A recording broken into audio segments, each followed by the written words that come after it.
¿Ya estando la música ya empieza? I love micheladas. Hey everybody, this is the I Love Micheladas show. I am Lernando Fopez. We have with us Marianne, aka DJ Que Madre. DJ Que Madre. I love that name. Que Madre. Wait, okay, first of all, how'd you come up with Que Madre? I came with Que Madre because I was like, I wanted something to represent me. So I'm a mom, so I wanted something to represent me as a mom, as a Latina. And at first I was like, oh, maybe I should try like Mom Bear or something. And then someone was like, Bear? yeah, like Mama Bear, something like that. And someone was like, somebody already has that DJ name. And I Mama was Bear like, sounds so general market. yeah. So I was like, oh, maybe not that. And so I was like trying to play around with stuff. And someone was like, oh, like, que chido, que padre. And I was like, que padre. I was like, that's really dope. And I was like, que padre, que madre. I was like, I think, you know, I was like, that sounds really dope. I didn't put those two together. Yeah. So some people were like, oh, desmadre con que madre. Like, Desmadre con que madre. Yeah. But I like the que padre, que madre. I like it. yeah. Big ups. Thank you. All right, so what beer do we bring today? So I chose Tiger beer. So it's an Asian lager. So I chose this because I typically play at a bar in Chinatown called Melody Lounge. Melody Lounge. Yeah. Which is it's on Broadway or It's on Hill Street. Hill Street? Yeah. In so, Chinatown. Yeah, it's like one of my favorite bars. I'm there all the time. So I wanted to bring this beer because this is like their house beer that they always sell. Really and crisp. I always It's drink like it. light and crisp. Yeah. We're gonna make some red micheladas because that's another request of yours, the red michelada. Yes, it is. So yeah, I wanted to try this beer because I've never tried it with the michelada mix, but I was like, you know what, this is gonna be interesting to try out. It's I Love Micheladas. Yeah. Cheers. Cheers. Ooh. Amazing. That tastes good. Okay. Yeah, what am I gonna say? It's amazing. All right. So how long have you been DJing for? I've been DJing. It's probably been about 3 years now. I've been collecting vinyl for a lot more, but I didn't start off like collecting vinyl and being like, I'm gonna be a DJ. So. When did you start collect vinyl? Like, what is it? Did you grow up listening to music? Was it your parents? Is it? Yeah, so my mom really has a lot of influenced me a lot on music. So my mom grew up in like, you know, Hazard Projects in Boyle Heights, Little Chola. So she like loved oldies. She loved different types of music. She loved like cumbia. She loved rancheras. She loved like romanticas. So she would always play this like different types of music. Was your mom born in LA? No, she was born in Jalisco. And then they moved to by the border El Centro, and then they moved to Boyle Heights. So all my mom's side of the family, Boyle Heights, basically not born but raised. Yeah. And so yeah, so my mom loved music, so I grew up listening to the different types of music my mom would listen to. And then when I got a little bit older, probably like 19, 20, I don't know if you've heard of, like the East Side Story collections. Yeah. Like so I started collecting. So for those who don't know what it is. Yeah, so East Side Story Collection, it's basically a volume of like 12 records, which are basically like the best oldies that you will ever come across. Like all the classics, like Tell It Like It Is, Hello Stranger, like just different folks. So you're just like, oh my God. OG oldies. So I started collecting that. I think I went to like a record store and I was looking and I was like, oh my God. I was like, this is the East Side Story oldies. So I collected one, I started collecting another. And then from there, I gradually built my collection just on the East Side Story collection. And then after, I really like rocksteady, I really like reggae. So I started collecting that. And then from there, I was like, oh, I have like a nice little collection. Nothing too crazy. And yeah. Did you start off as a vinyl only DJ? I did, and I'm still typically only vinyl. I just started probably like I think at your wedding. I think it was the first time that you played non-vinyl. That was the first time I played non-vinyl. I think in the beginning we played like records, but towards the end I was like, all right, I got this. So yeah, that was probably my first gig that I actually played like computer for the majority of the time. All right. So yeah, I'm trying to test out computer a little bit more. It's a little different, but I'm like. So your mom was really into music. You're really into music. Was there a point where you were like a teenager, you were rebelling, and you rebelled in your music choice? Like, did you have like a chapter in your life where you're like, oh, that was my rebellious music, where you were rebelling against your mom's cool cumbia, her like rancheras? Don't talk about that. No, just kidding. No. Yeah, there was some. Yeah, probably like some punk that I listened to that my mom was like, ¿Qué es eso? Like, turn it off. What was the music that your mom hated? Oh God.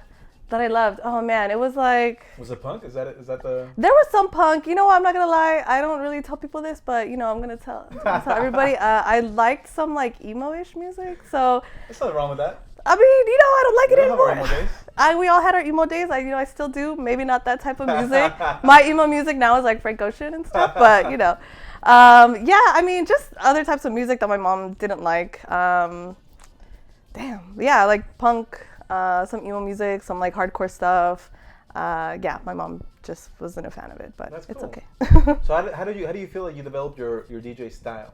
Because you're one of my favorite DJs. Like when you play live, you always kill. I know my sisters hired you for their Super Mama social. Yeah. 2 years in a row now. Yeah, 2 years in a row. I feel like anybody that listens to you play live, you know how to manage a crowd, and you really you go banger after banger, and that's what I love. Yeah. Where it's like the atmosphere and the people like it, and they're dancing along. And you do a great job at Etcho in LA when you play there. And Taco Madness, you played there. I play there too. I played at Smorgasbord. Yeah, those are all like my favorite events to play too, because it's like banger after banger. That's what people want to hear, That's what people want to hear. Yeah, people just want to dance and drink and. Yeah, it's a good time. And I mean, I like that atmosphere because those events, it's like that's what Micheladas are to me. You know, it's like that's what people asking like, what is a brand? And I'm like, it's like listening to Que Madre play DJ. Like, it's like listening to your playlist. I think I've developed like my musical style. I like playing, like a lot of hip hop, a lot of R&B, a lot of upbeat stuff. Yeah, because you play a lot of like, especially like 90s, early 2000s R&B, hip hop. Yeah, which is ironic. Like growing up, that was the music my sister listened to. My sister was that the music that your mom hated that you listened to, that your sister listened to? Probably, yeah. Probably my sister listened to music my mom didn't like, which was like hip hop, R&B. Just like classics. It's like Snoop Dogg, Dr. Dre, or just your typical like sexy R&B. You know, Aaliyah. The best. TLC. So like growing up, I didn't like that. My sister would listen to it and be like, I don't want to listen to this.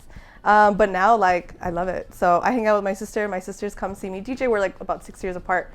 My sisters Does your sister DJ as well? No, she doesn't. Okay. No, we're like we're big opposites. But she comes and supports me, which is awesome. So that's cool. Yeah. So I think her friends came one time to see me DJ, and I was playing, and they're like, "This is like the music that we grew up with." Yeah. And like, how are you playing it? And I'm like, I love it. Like, it's the best. I remember listening to music like middle school, high school. And then my sisters, they were in high school and older. But I feel like there's our generation, right? Like, I don't know if we're aging ourselves or like we're dating ourselves, but it's like our generation, like, I hear that and it throws me back to just, and at the time, I think I was talking to Diego about it as well, where it's like at the time we didn't appreciate it, or there were some non-gems in there. Yeah. But the things that were good kind of outlasted that. Yeah, for sure. They're like, to me, it's like timeless. Yeah. So it's the new classics. It's the new classics. Isn't that weird? Yeah, it is so weird. Like when you put on like a radio station, it's like, and now for the oldies. And yeah. It's like corrupt. Yeah. I'm like, damn. It's like 93.5, and I'm like, this is my jam. Yeah. Like, yeah, it's like old school music. Yeah. So it was really funny. I was at a show yesterday at the Fonda. I went to go see. Like who'd you see? His name's Buddy. Okay. So super young cat, like 26 years old. He plays like hip hop, like trap music. And so one of the DJs was up there. I don't even know what song he played, but he's like, "This reminds me like I was in high school, 2015." And I was like, yeah. I was like, "Oh my god!" And I was like, "It's past my bedtime." 4 years. Yeah, yeah. I was like, "It's past my bedtime. I gotta go." So yeah, but just crazy. So music is definitely changing a lot, but it is. Yeah. Well, so okay, speaking about that, you have a daughter, right? Yes. How old's your daughter? She is 11. Is she now developing her taste in music? She's really shy, which is kind of funny because we're like kind of completely opposite. So I'm like an extrovert. She's like super introvert. She's kind of developing her own taste of music. It's different from mine, which I support her. Is there stuff that she's listening to and you're like, oh. Yeah, but it's all good, like but then like well, like in 15, 20 years, you're gonna be like, oh, that's music's dope. It's gonna take you back to that time, right? Like you're like, oh, when she was a little girl. Yeah. So, but she listens to like music, obviously, like when we're in the car, like I'm like, do you want to put something on? She's like, no, you can put something on. Okay. So she's not fighting for the aux cord. No, not at all. And so not yet. Yeah. So right now it's really funny because like you can still feed her all the music you want. Yeah, so I'm like, who's this? And she's like, Frank Ocean. I'm like, who's this? She's like, Erykah Badu. So I think one time we were like in the car and I put on like Sade. She's like, you're in your Sade mood, Mom. And I was like, yes, I am. So, I'm like, there's one thing I'm doing right. I'm like, my daughter knows like really good artists, so that's great. So. Do you feel, well, here's the other side to that. If she rebels against good music, is that then listening to bad music? Maybe. I don't know. It could be. Yeah. That's interesting, man. Yeah. So if she tries to be a DJ, what would your advice be to your daughter if she wants to start learning more about how to move a crowd? I think it's how to move a crowd. I mean, what I have learned just by seeing other DJs and talking to other DJs and just, just from observing myself is that empathy you have with the crowd and that connectivity you have with people. So it's like, I think to be a good DJ, like there's like obviously like the technical aspect, which like I'm still very much learning. Like I'll be the first to tell you, like, I'm not good. Like, I'm still learning how to, like, mix songs together. I'm still learning how to, like, count my BPMs. But I think, what you can't go wrong is, like, once you connect with the crowd. Yeah. If you have the crowd connecting with you and you're connecting with them and you're like, oh, okay, I played this one song and everybody's vibing. Like, let me play another one that everybody's going to vibe to. So I think what makes a good DJ is, like, you just gotta connect with people, Like, you can be in your own world and do your own thing, but it's a whole different feeling when you're, Do you have any advice on how to connect to people? Talk to them. No, just kidding. I don't just observe them, like. There's a lot of DJs that tell me they hate it when people go and talk to them. Yeah, that's, you could connect with someone without talking to them, For people who aren't familiar with like DJing, like, or DJs or, that DJ aspect is like, don't make requests. Yeah, everybody has that kind of like a radio DJ where it's like request after request, right? But it's because you have to queue it up. How many songs ahead are you thinking? Oh God, there's times where I'm like 5-6 songs ahead. Like I'm gonna play this, and this. Like there's some records that I have where I'm like, right? Yeah, there's some records where I have where I'm like, oh, that's my combo. Like I know if I'm gonna play, I don't know, General, Murder She Wrote is like goes really well with it. So I have like my little combos that I have of like music that goes well together. Sometimes most of the time it goes like really well, those combos, but other times like it. What do you do when it doesn't? You just got. Do you try to pick up on a new combo, or do you try to finish that combo?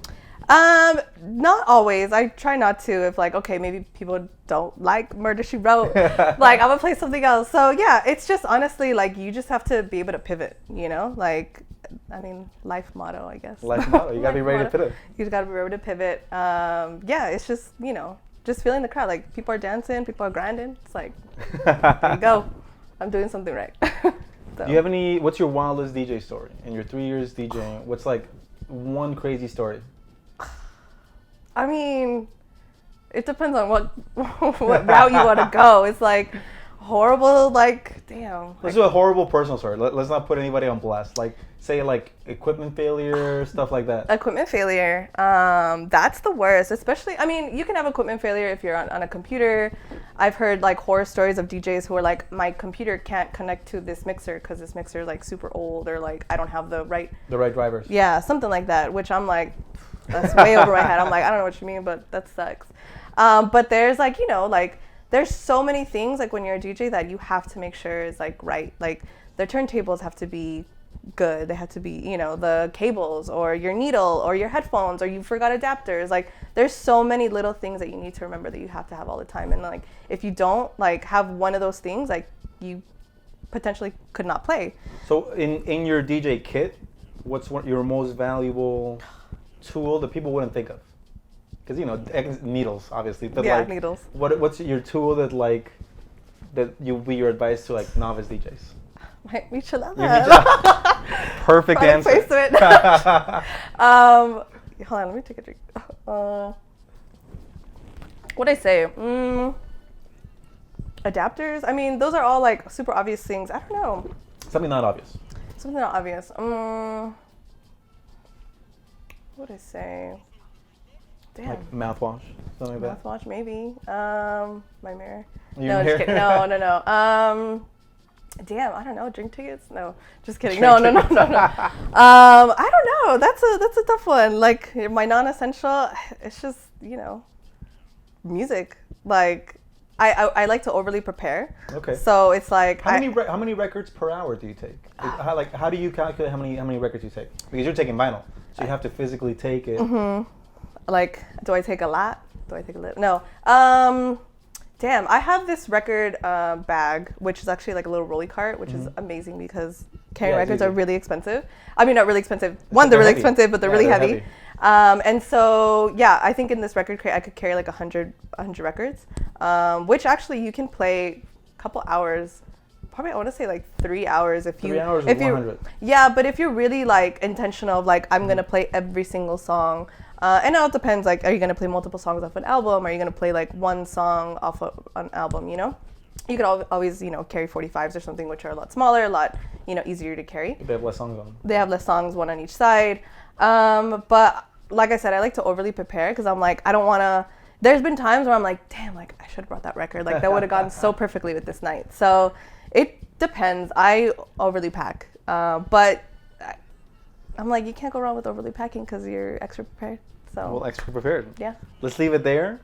And lastly, where can people find you? You can find me off of my Instagram. So it's at Que Madre, que.madre on Instagram. I have a SoundCloud. I like your picture too. It's a little cat cat. with your hair. Yeah, so, you know, I think it's from like a chocolate bar or something. Really? Yeah, it's from a chocolate bar. Saw it a long time ago. I don't even know what the name of the chocolate brand is, That's but funny. it's off a chocolate bar and someone was like, hey, this looks like you. And I was like, that does I'll look take it like as me. a compliment. Yeah, a little cat, I love cats. Yeah. So, yeah, but yeah, Que Madre, que.madre on Instagram. Yeah, hit me up.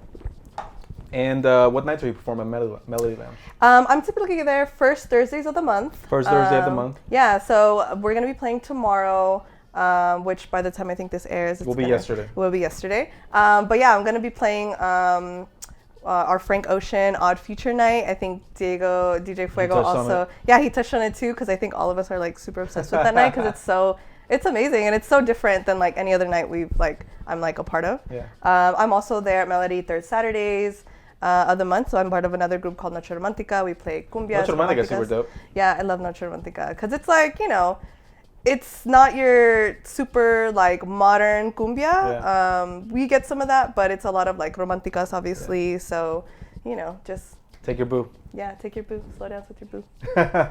Well, Yeah. cheers. Cheers. And thanks for coming through. Yeah, for sure. Thank you for having me. Que Madre. Woo.